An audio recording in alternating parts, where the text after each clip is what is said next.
Give the floor to Human Rights Watch. Mr. Vice President, the brutal crackdown on civil society in Egypt continues to intensify. The authorities continue to misuse counterterrorism laws to detain tens of thousands, including hundreds of human rights defenders, political opponents and journalists, while systematically resorting to enforced disappearances and torture. They have also failed to adequately address entrenched gender-based violence and discrimination, instead prosecuting and otherwise harassing women human rights defenders seeking justice for sexual assaults.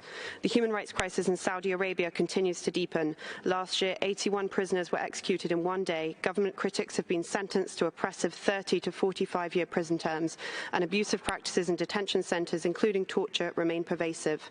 There have been some reforms on women's rights, but the first codified personal status law, adopted last year, enshrined discrimination against women into law through the male guardianship system, which requires women to obtain male guardian permission to get married, leave prison, or obtain some forms of healthcare.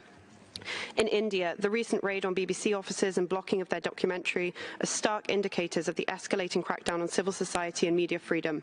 The government has repeatedly targeted critics and human rights defenders, including by prosecuting them under counterterrorism and sedition laws.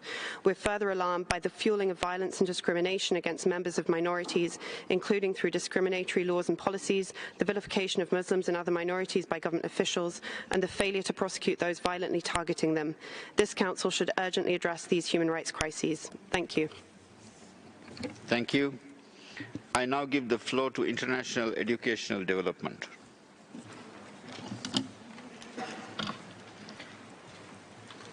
Mr. Vice President, in the recent report by the Special Rapporteur